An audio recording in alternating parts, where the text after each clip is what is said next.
kutoka idhaa ya Kiswahili ya BBC. Mimi ni Roncliffe Odit. Taarifa yetu kuu usiku huu. Iran inasema inafungua tena mlango bahari wa Hormuz kwa ajili ya usafiri wa kibiashara.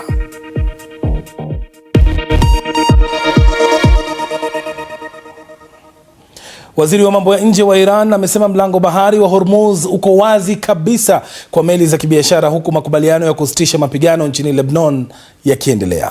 Lakini bado kuna maswali mengi kuhusu itachukua muda gani kwa hali hiyo kurejea kama kawaida bila masharti yoyote. Rais wa Marekani Donald Trump amesema kizuizi cha Marekani bado kinaendelea kwa Iran pekee. Katika wiki 6 zilizopita, mlango bahari wa Hormuz ulisalia kufungwa kabisa na kusababisha ongezeko kubwa la bei za mafuta na uhaba wa mafuta katika sehemu mbalimbali kote duniani. Lakini bei ya mafuta ilishuka mara moja kufuatia tangazo hilo. Anayeudhibiti mlango huo wa bahari, hilo limekuwa lengo kuu katika kusitisha mzozo kati ya Marekani na Iran. Mwandishi wa BBC wa masuala ya usalama Frank Gardner anatoa wito wa tahadhari kuhusu tangazo hilo la Iran. Kuanzia sasa kila kitu kinapaswa kwenda jinsi tunavyotaka na kukaguliwa na wanajeshi wa Iran, na kwa pendekezo kwamba wanaweza hata kulazimika kulipia ada inayojulikana kama Tehran Toll Booth. Hili halitakubalika si tu kwa Marekani bali pia kwa jamii pana ya usafiri wa baharini, kwa sababu huwezi kuwa na pwani, yani majimbo ya pwani yakianza kusema hii inapitia tu pwani yetu, na kwa hivyo tutaanza kukutoza ada kwa hilo. Wakati huo maelfu ya raia wa Lebanon wamekuwa wakitumia muda wa kusitisha mapigano wa siku 10 kati ya Israel na kundi la Hezbollah linaloungwa mkono na Iran kurudi nyumbani licha ya onyo kutoka kwa majeshi ya Israel na Lebanon. Barabara zimekuwa na shughuli nyingi, huku watu waliokimbia makazi yao kutoka kusini wakirejea nyumbani. Pande zote mbili zimeonya watu wasiende kusini mwa mto Litani. Israel inasema wanajeshi wake watasalia katika maeneo yaliyoyateka kusini mwa Lebanon. Kundi la Hezbollah linaloungwa mkono na Iran nalo limeonyesha kuwa litafuata makubaliano ya kusitisha mapigano ikiwa masharti yake yatatimizwa, kama anavyoripoti mwanahabari wetu Yolande Nell. Hii ni sehemu ya juhudi ambazo Marekani inafanya kupata makubaliano mapana ya amani ya kikanda ili kukomesha vita ambavyo vimekuwa vikiendelea kati ya Marekani na Israel na Iran. Unajua, wiki 2 za kusitisha mapigano zinatarajiwa kumalizika wiki ijayo.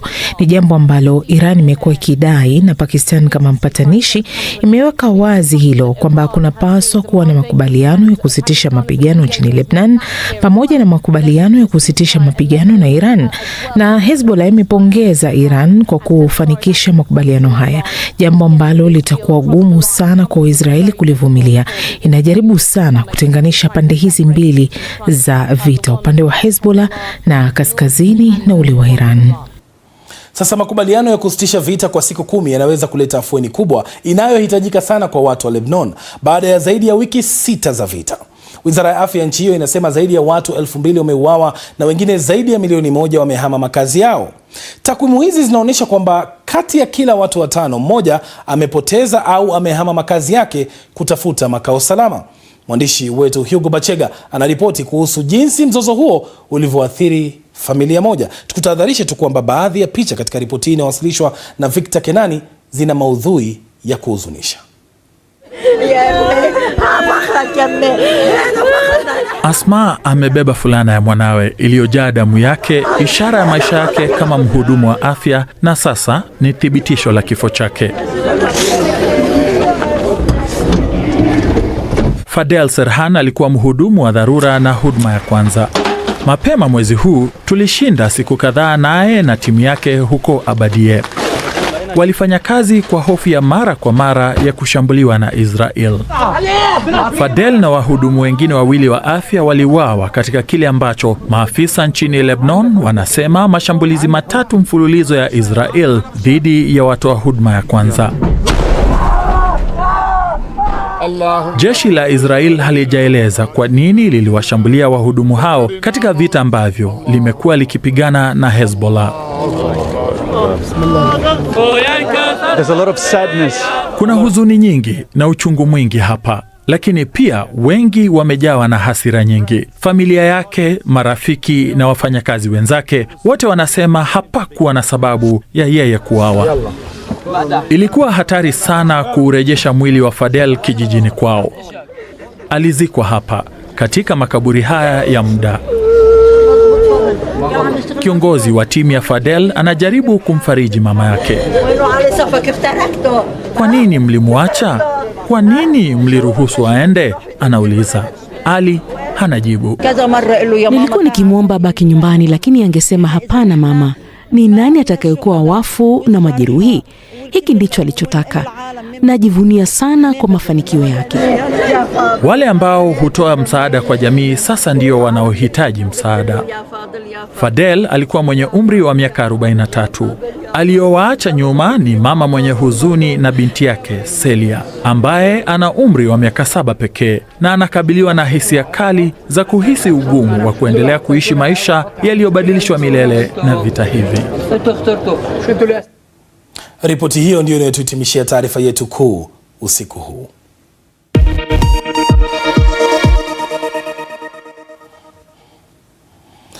Tuelekea Afrika sasa, ambapo ujumbe wa serikali kuu ya Jamhuri ya Kidemokrasia ya Kongo umekutana leo na wawakilishi wa muungano wa AFC M23 nchini Uswizi katika juhudi za hivi punde zaidi za kutafuta pande hizo kuafikiana kuhusu amani kurejea mashariki mwa nchi hiyo. Raundi hii mpya ya mazungumzo imekuwa ikifanyika tangu Jumatatu wiki hii na kusimamiwa na Marekani pamoja na Qatar. Pande hizo mbili zilitia saini mkakati wa muda wa kuangalia mpango wa amani ambao ulijadiliwa katika kikao hicho cha wiki nzima. Makubaliano hayo yatajumuisha kubuniwa kwa jopo litakaloangazia masuala ya hali ya kibinadamu na vile kuwa makini kuhusu matukio yanayokiuka makubaliano hayo na kusitisha vita. Nchini DRC wengi wanahisi kwamba hali bado ni ngumu kwao, huku wakisema kwamba hali ya amani ni hafifu mno. Wahusika wakuu wamelaumiana mara kwa mara kwa kuvunja makubaliano hayo ya amani. Mjini Goma, mashariki mwa DRC, wengi wanaona kuwa kuna haja ya wale wanaosimamia mazungumzo hayo kuwataka wawakilishi wa serikali na kundi la M23 kuafikiana kwa haraka na kudumisha amani itakayoletwa na makubaliano hayo. Sie wakongomani tushachoka sana. She tunaona hata mikutano ikue, Mungu ndio mwenye yuko na kiamsho cha kusema. Wafanye mikutano tume, lakini Mungu ndio mwenye yuko na kiamsho. She tunaamini tu Mungu ndio mwenye atatenda kwa hivi. Matarajio yangu ni kwamba tupate suluhisho ndani ya huu mkutano, tupate amani. Sababu imefanyika mbali na nchi yetu, sidhani kama italeta suluhisho. Ndio linakuya inji juu ya mavita tu. Najua amani haiko. Amani mtu akafika kwake na amani kakuwa, nchi itakuwa mzuri. Hii ni Dira ya Dunia kutoka idhaa ya Kiswahili ya BBC. Tutakaporejea, Arsenal kukutana na Manchester City katika mechi muhimu ya kusaka ubingwa wa EPL. Nani atabamizwa?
Karibu tena, hii ni Dira ya Dunia kutoka idhaa ya Kiswahili ya BBC.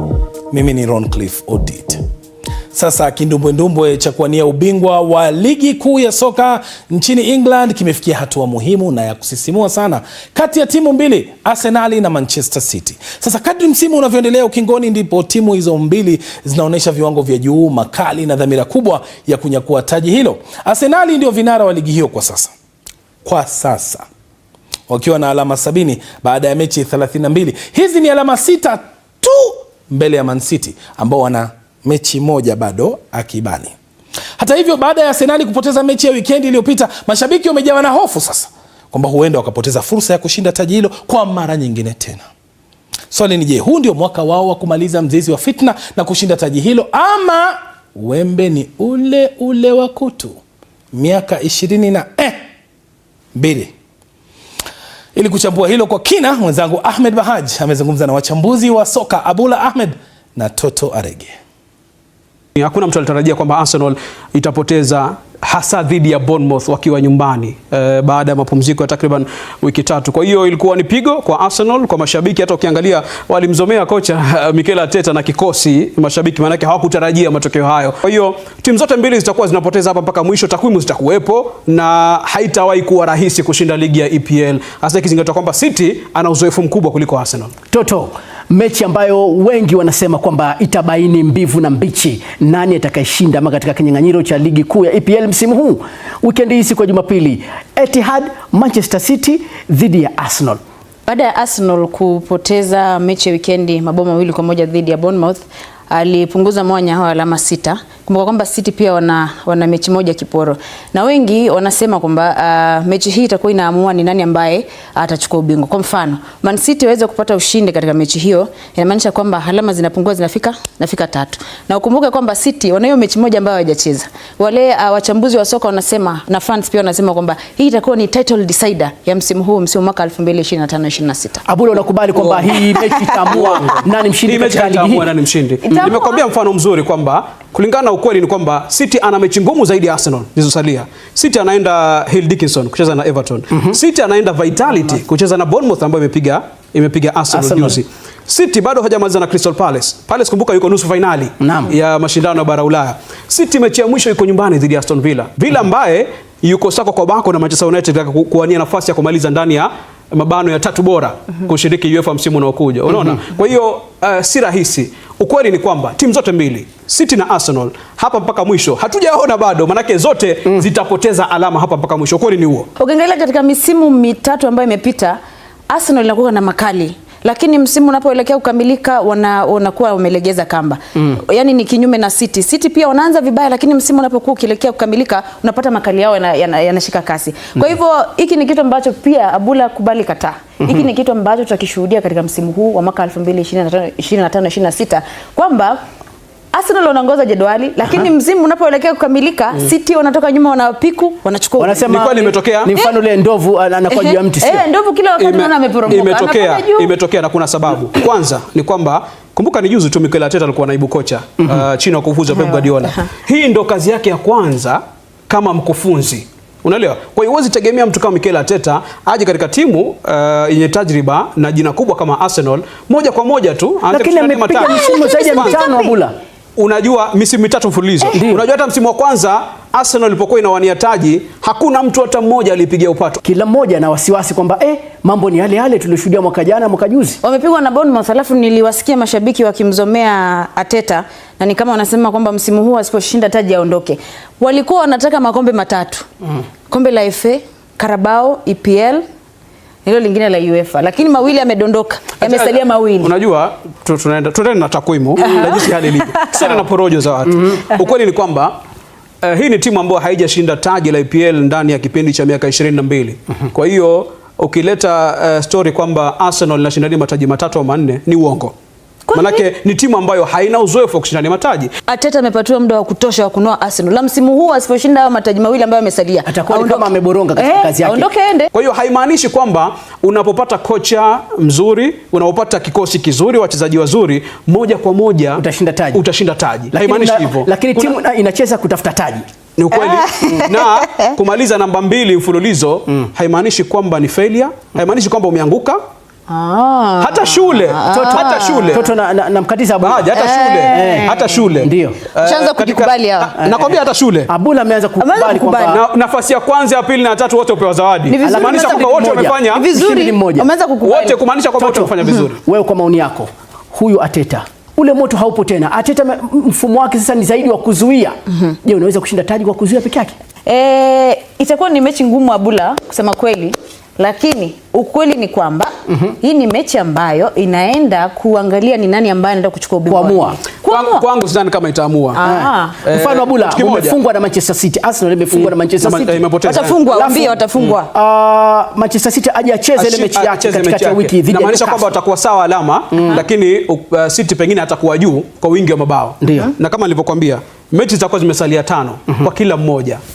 Ukweli ni kwamba na tutarudi hapa, tutarejea hapa na nitawakumbusha. Ukweli ni kwamba si Arsenal si City, hakuna atakayezoa alama 15 katika mechi 5 za mwisho zilizosalia. Hakuna. Ngoja nikuulize, Mikel Arteta ni kitu gani kama mkufunzi hajifunzi ndani ya hii misimu mitatu? Tuondoe ile msimu wa tatu, hii misimu miwili, kwamba lazima uweke nguvu zako pia wakati unapoanza na wakati unapomaliza.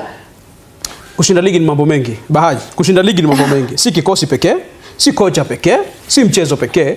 Kitu kingine unahitaji ni bahati pia kushinda ligi. Na hizi ndio kitu watu wengi hawaelewi. Hizi ndio kitu watu wengi hawaelewi. Unahitaji pia asina bahati wakati mwingine ni bahati. Manake nyota nyang'anyiro cha top 4, zile timu ambazo zinawania klabu bingwa kucheza michuano ya klabu bingwa Ulaya msimu ujao. Pia kuna moto hapa. Kuna Manchester United, kuna Aston Villa na timu zingine kadhaa. Nani unaona ana fursa nzuri ya kumaliza hapa? Manchester United anamaliza katika nafasi ile ya 3. Kulingana mimi nampigia upato United, maana tangu ujio wa Carrick mwezi Januari mechi 11 amepoteza 2 pekee. Ugenini dhidi ya Newcastle na juzi Jumatatu dhidi ya Leeds United. Kwa hiyo rekodi yake ni nzuri. Michael Carrick anastahili kupewa kazi kama kocha wa kudumu. Tasema mimi sipendelei sana ama sipigi upato kocha kupewa kazi muda wa kudumu kwa sababu nakumbuka katika misimu kadhaa ambayo imepita, wakati Jose Mourinho aliondoka na Ole Gunnar Solskjaer akapewa kazi kama kocha wa muda, Manchester United ilimaliza top 3 misimu miwili ikifuatana. Alipopewa kazi tu Manchester United ikaporomoka hadi sasa hivi. Kwa hivyo apewe tu akue tu kocha wa muda na apewe hela, atafute wachezaji wazuri, awalete Manchester United waendelee kupambana. Msimamo kweli na amewaregesha Manchester United ya zamani. Zuia hapo Abula.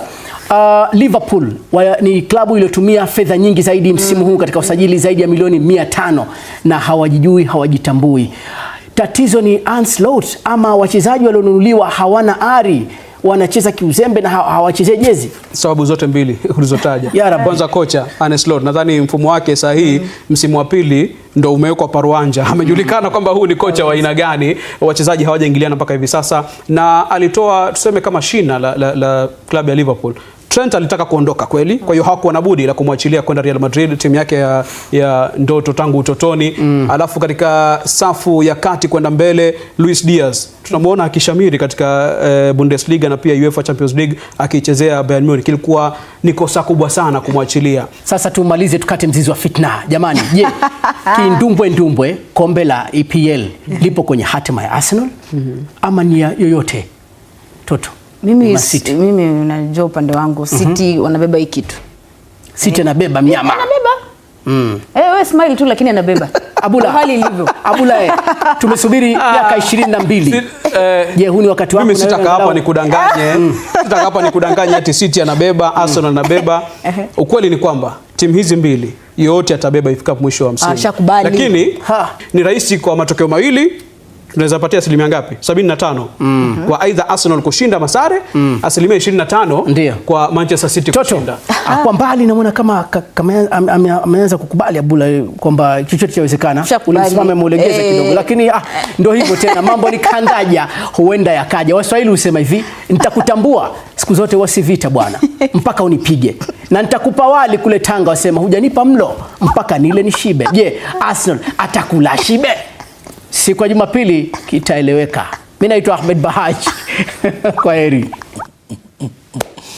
Alafu kuna mashabiki wa Manchester United wanacheka tu. Wanasema tumalize namba 3 ama 4 tutacheza Champions League. Hilo ndilo muhimu kwao. Matangazo yetu ya redio pia usikika kupitia mtandao wetu bbc.com/Swahili, ambapo unaweza kumsikiliza Karorobi. Huyo hapo katika Amka na BBC pamoja na Dira ya Dunia Radio kila siku ya wiki 12 kamili asubuhi na saa 12:30 jioni. Hii ni Dira ya Dunia kutoka idhaa ya Kiswahili ya BBC. Tutakaporejea tunakufahamisha kuhusu mazishi ya kifahari ya wanyama wanaofugwa nyumbani kama vile paka na mbwa.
Karibu tena, hii ni Dira ya Dunia kutoka idhaa ya Kiswahili ya BBC.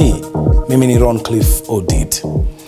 Sasa wakati idadi ya watu wanaofuga wanyama wa nyumbani ikiongezeka nchini Kenya, mtazamo kuhusu nafasi yao katika familia imeanza kubadilika kwa kasi. Sasa wanyama hawa hawachukuliwi tena kama walinzi au kwa matumizi ya kawaida tu. Lakini ni sehemu ya familia. Katika mtaa wa Karen jijini Nairobi kuna eneo maalum linaloonyesha mabadiliko hayo, ambapo wamiliki wa wanyama wanawapa wanyama hao heshima yao ya mwisho wanapofariki dunia. Mwanahabari wetu Mariam Mujahid alitembelea makaburi kunakozikwa mapaka na mambwa Karen, Nairobi. Haya sio makaburi ya binadamu, ni makaburi ya wanyama wanaofugwa nyumbani. Na maandishi haya ambayo yako juu ya jiwe yanaashiria mengi. Ni shughuli yenye hisia nyingi, hususan za huzuni kubwa, na baadhi ya wamiliki hushindwa kuvumilia uchungu wa kumpoteza rafiki mwaminifu na mtiifu. Kuna wenye pia wanakuja wanafanya funeral service, kuna wenye hadi wanakuja na pasta. Awali waliotaka kuwalaza wanyama wao wapendwa katika eneo hili walilazimika kukabiliana na gharama ya $5,000. Na japo bei sio ya mwananchi wa kawaida, kutokana na idadi ya watu wanaotaka kuaga wanyama wao kwa ustaarabu, bei haijawazuia kutimiza hilo, kwani idadi ya wateja imezidi kuongezeka na kwa sasa eneo hili limejaa. Sema tumeenda hadi huko juu. Kama vile tu binadamu hutayarishwa kuchomwa anapofariki dunia, pia kwa wanyama kama paka na mbwa ni vivyo hivyo. Uchomaji wa mili yao umeanza kwa sehemu ya utamaduni unaochipuka nchini Kenya. Tukipata mwili, kile tunafanya tuna arrange, tunapack vizuri, nikatuma maua pia. Tunaweza kupea wenye mwili nafasi waweze kuomboleza, waweze kusema their last goodbyes. After wameshamaliza kusema their last goodbye, tunachukua mwili, tuna proceed ndani kwa machine. Kinachoonekana hapa si umiliki, bali ni uhusiano wa kifamilia. Nilikutana na Victoria mwenye umri wa makamo akikagua simu yake ambayo ilijaa picha za paka wake aliyekuwa anampenda sana na kumpa jina Ella. Ella tulikuwa tunampenda sana kama mtoto wetu. Anaelezea siku ya simanzi katika familia baada ya Ella kufa ghafla. Kisha huo muda alikuwa na watoto wake pia wadogo, walikuwa wanajaribu kumnyonya wakati ashakufa. Hiyo kitu iliniuma sana, hadi tulitoa machozi. Hiyo siku tulilia wote kwa hiyo nyumba. Nilimchukua mimi na watoto wangu, tukaenda tukachimba kaburi, kisha tukamzika na tukamwekea maua. Mtaalam wa afya ya wanyama katika kliniki ya City Paws, Muthoni Nyokabi, anasema mabadiliko haya yanatokana na uelewa mpana zaidi wa nafasi ya wanyama katika maisha ya binadamu. Gharama ya kufuga paka kitambo ilikuwa kidogo sana, kwa maana watu walikuwa wanawapea chakula ama mabakishi ya chakula zenye walikula, lakini siku hizi tumeona paka wako na chakula zao. Tuko na pia chanjo, dawa za minyoo, wao wanahitaji kuogeshwa pia, kununuliwa mavazi wakati kuna baridi, kupelekwa spa, kutrimiwa nails na kuangaliwa general health. Ipo haja ya wanaofuga wanyama rafiki wa binadamu kuonyesha upendo zaidi, akieleza kuwa kizazi cha Gen Z kinachukulia wanyama hawa kama maswahiba. Hawa paka wanatumika kama marafiki wa kweli wenye wanaweza kusaidia kupitia changamoto za maisha, na watakupea upendo bila kukubagua. Idadi ya watu wanaomiliki wanyama imeongezeka maradufu ukilinganisha na mwaka jana, mwaka 2025, huku jinsi ya kuwahudumia viumbe hao ikiwa na ustaarabu zaidi, ikiwa na ushahidi wa mabadiliko ya moyo wa binadamu. Junior Shah na Ziggy Shah wote ni wanyama kutoka familia moja na wamezikwa sako kwa bako ili mapenzi yao yaendelee hadi akhera. Mariam Jahid, BBC Swahili. Ukisikia majina